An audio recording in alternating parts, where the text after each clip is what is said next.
Wonder what video I should do next. Let's see. Demon Core, Demon Core, Demon Core, Demon Core, Demon Core, Demon Core, Demon Core, Demon Core, Demon Core, Demon Core. All right, I think I might have an idea. Hi, I'm Tyler Fultz. I'm a nuclear engineer with a little over 10 years of experience in the commercial nuclear power industry, from engineering to operations to emergency response. I don't claim to know everything there is nuclear, but I can certainly share some knowledge. Today we're going to be looking at another one of Kyle Hill's videos on the Demon Core. Let's check it out. The terrible explosions that Little Boy and Fat Man are famous for only happen when a nuclear core goes critical, using directed conventional explosives to artificially induce a critical mass. This meant... Note that when he says core, we're specifically talking about the core of a nuclear weapon. Use the same terminology core for a nuclear reactor and a nuclear power plant, but they are no means designed the same way. First off, the enrichments are different. The enrichments of uranium and plutonium, in the case of weapons, are much, much higher because you want the core to fission as much as possible, as quick as possible, in order to maximize the amount of damage of the weapon.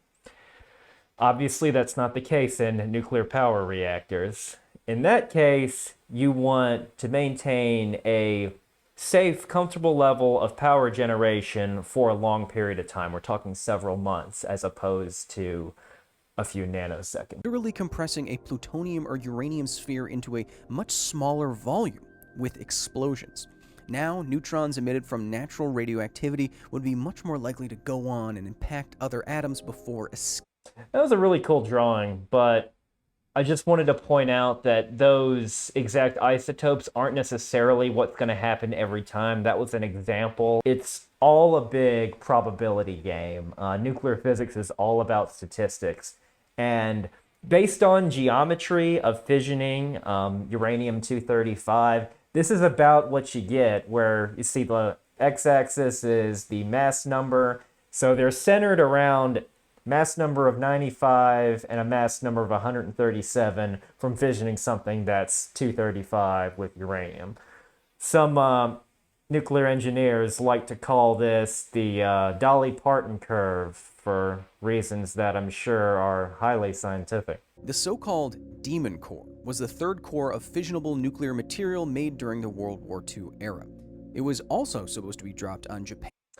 So yes, I saw many of your comments in one of the Bill Wirtz History of the World videos pointing this out. Again, I was wrong when I said the United States was out of nuclear weapons after the second bomb was dropped. They had another one, and of course they had the ability to make more, but the more after number 3 would take some additional time. So I really appreciate those comments. Thank you for keeping my facts straight. But after the Empire's prompt surrender, following the obliteration of Nagasaki, the core had no immediate military use. Instead, a physicist working at the Los Alamos National Laboratory in New Mexico after the war decided to use the remaining core to figure out just what it takes to make a core like this go critical.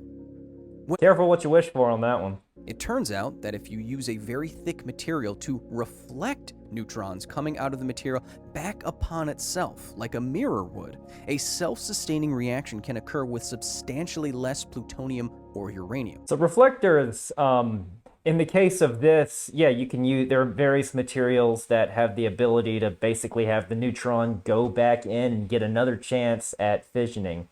Water is one such material.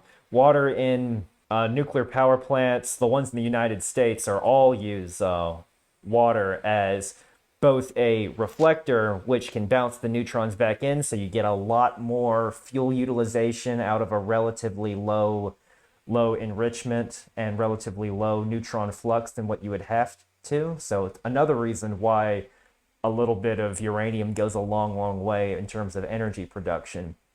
Another thing that something like water would do was act as what's called a moderator to slow down the neutrons, and because they need to be slow enough that they could actually hit the target to induce more fissions. So Here we're not dealing with water in the case of weapons because it's a solid core. We're talking other types of material can also act as a reflector. By 1944, Frisch was leading the critical assembly group at Los Alamos and started a dangerous series of near-criticality testing. The physicists in the group wanted to use neutron reflective material. This sort of testing would never be allowed today under any circumstances. There is especially when you're involving people that are this close, even if you're involving drones or robots getting this close to do the test for you, there's still a lot of subcriticality, or shutdown margin is another commonly industry term, especially if you're getting people close to it. Take a spent fuel pool, for instance. There is a certain amount of shutdown margin, and that's margin below criticality that all of the fuel is required to be in. Because contrary to the name spent fuel pools, that's also where we store some of the new fuel that when we refuel the reactor at a nuclear power plant to go in for another cycle. We'll keep it in there because it's easier to transfer going underwater between that pool and the reactor core during refueling operations. Technical specifications, which is basically federal law, requires a certain amount of shutdown margin. So tests like this, you're not going to do anything like this anymore. Around spheres of plutonium and uranium to see just how close they could get to going critical, without explosives and without going over the edge. Commenting on the inherent risk of experiments. Just hearing this is like, oh, this has got bad idea written all over it. But this was in the days where we were just figuring out how to use this as weapons, and a few years later as a peaceful means of producing electricity.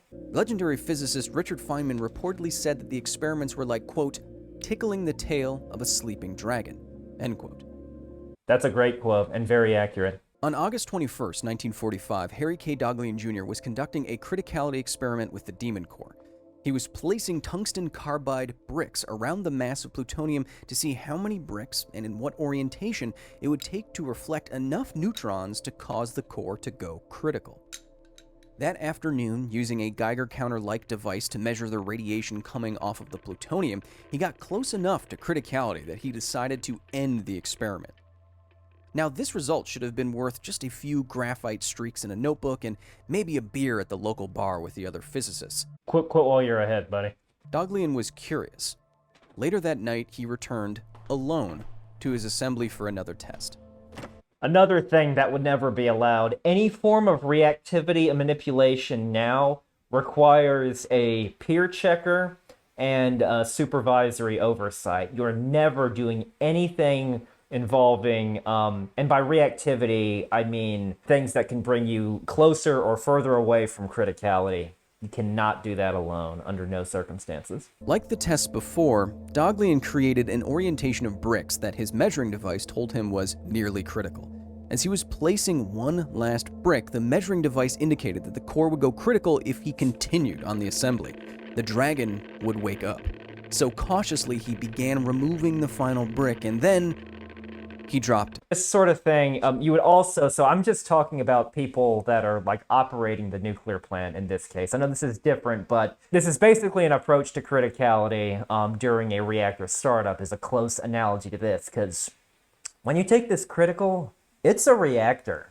It's not going to be a reactor for long, but it is a reactor. You would also have analysts taking readings as well as plotting, extrapolating more with with margins of error as you're starting up, as you get closer and closer to going critical, to basically inform the operations crew about when they can expect it. It is a very heavily monitored plant evolution. The moment the brick hit the assembly, the Demon Core instantly went supercritical. And according to Daghlian, there was a blast of blue light and a wave of heat. Daghlian reacted quickly, though. Not just supercritical, but prompt critical. So let's talk a bit more about the difference between prompt and delayed neutrons. So prompt neutrons happen right after fission. Super fast. Treat them as immediate. 10 to the minus 14th seconds. Can't think of much things that are faster than that. Then you have delayed neutrons. They can be several seconds after it, and they don't come directly from fissioning the uranium. They'll come from a fission product when a neutron is released from a fission product, which takes a lot longer. Now, delayed critical, which is normal critical, is when delayed neutrons make the fission reaction sustainable. So prompt neutrons produce that 99 and some change percents of what it takes to be critical, but then those delayed neutrons fill that crucial last sliver to keep the fission reaction going. And these are controllable. This is what exists in nuclear power plants. Prompt critical, on the other hand, is what's used in weapons, and that is when fission is sustained entirely with the prompt neutrons alone. Remember that 10 to the minus 14th seconds? So you cannot react fast enough. Instruments, robots cannot react fast enough. So this is not controllable. And while ideal for nuclear weapons, if you're doing experiments or trying to make a nuclear reactor to produce power, it's not going to work. Used his right hand to knock the drop brick all the way to the floor. This photo, taken 9 days after the accident by medical staff, is of the hand that Harry had used to stop the demon core. He was 24.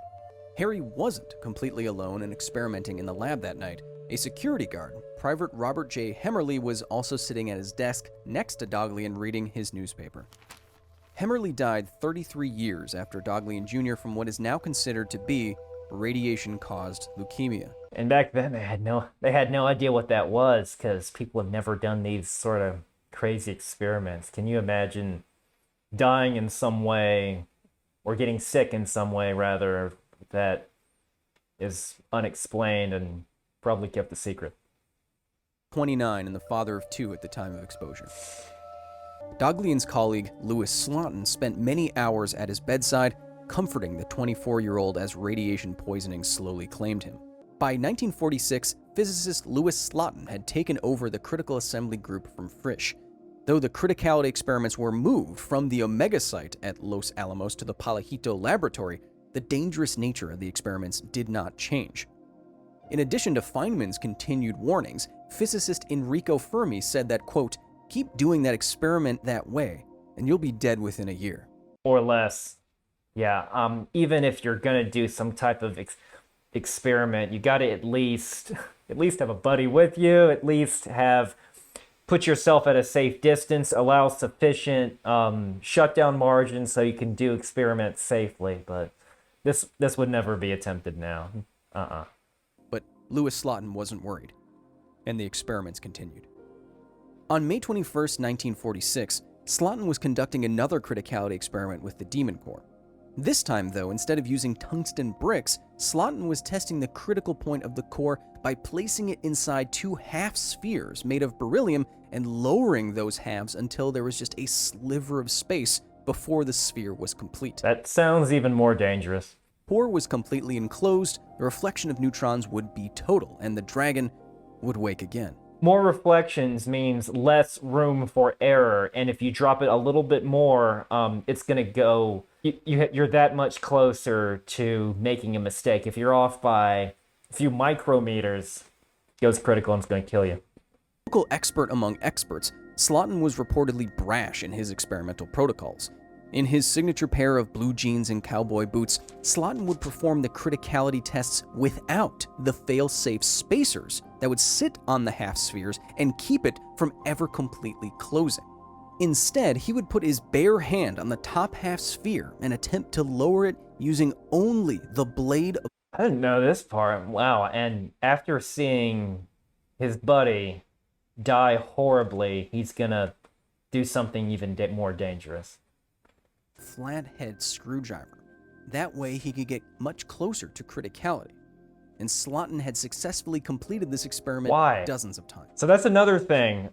Even if you're doing a reactivity manipulation and modern ones that are safe, unlike this, which is unsafe, you still have that additional peer checker and oversight in case you have that complacency of doing a similar task successfully multiple times, because again, all you need is that one time that can kill you. Just like electricians who are used to being around high voltage, even the master electricians are probably more likely to injure themselves due to the complacency, and not if they're not going to follow, wearing the correct PPE and complying with all the safety standards. The afternoon of the accident, Louis Slotin was conducting the same screwdriver experiment as 7 other colleagues recorded and watched.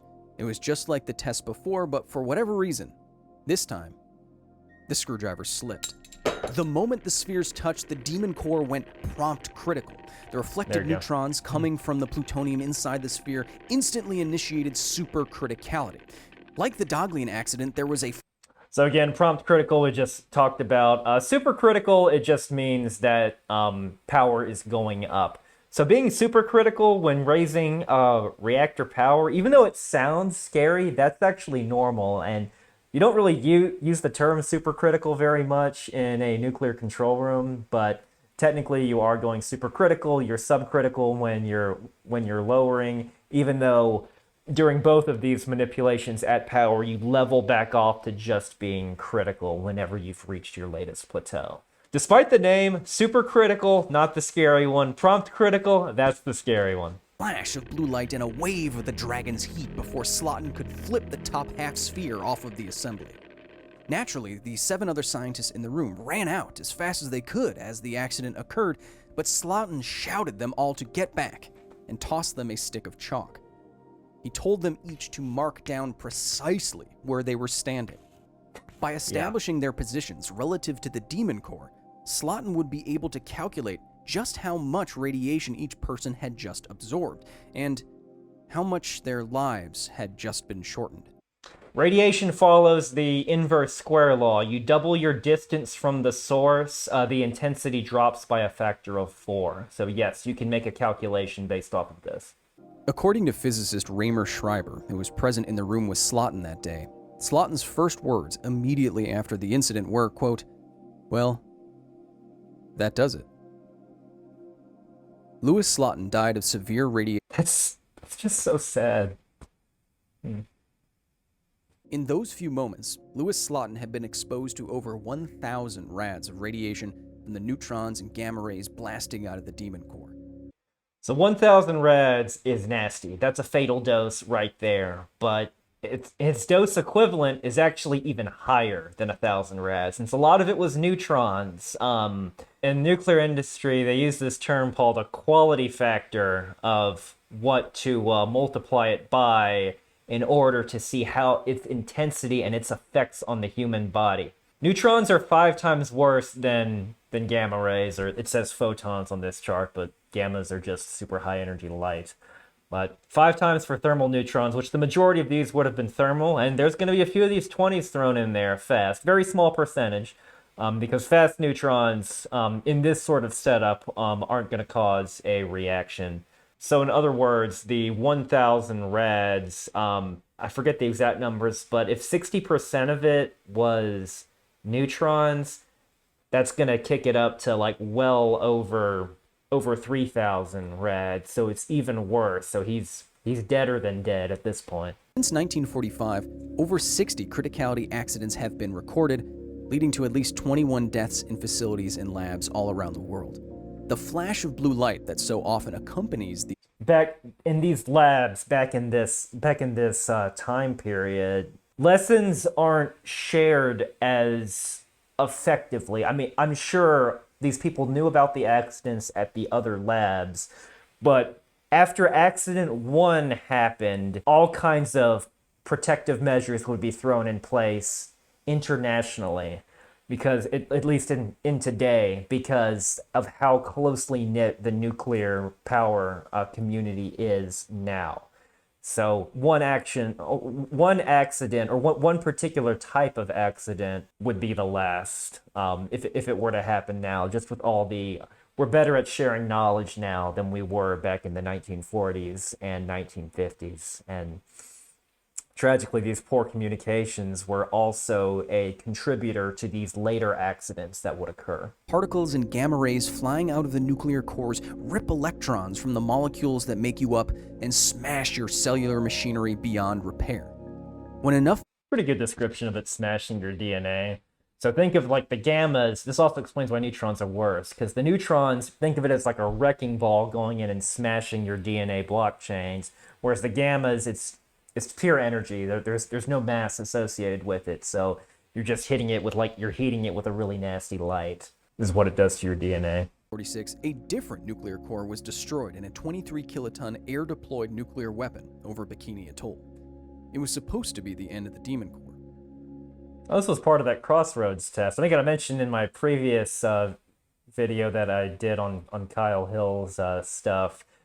Another one of those tests was that underwater test. This was the first one, the above ground one that, like he's saying, this thing would have eventually been used for. Instead, the Demon Core was melted down and redistributed throughout the rest of the United States stockpile, effectively getting a brand new half-life. Until next time. This one's a very tragic and harrowing piece of nuclear history. Just people playing with stuff that we didn't know about. I mean, we know there was stuff earlier than this, like Marie Curie ultimately died due to radium poisoning. A life of experimenting with stuff that we knew nothing about. This one was a little hard to watch at times, but I thought this was a very good overview of this part of nuclear's history where we had all these type of accidents. And I'm very grateful now that we have the human performance safety procedures to get the experimenters and the reactor operators involved safe, as well as the general public safe when it comes to anything nuclear. Thank you for the recommendations on this video. And hey, if you enjoyed watching this video, please join me on my journey for a clean, safe, sustainable nuclear energy future by liking, subscribing, and commenting. Thank you very much. I'll see you next time.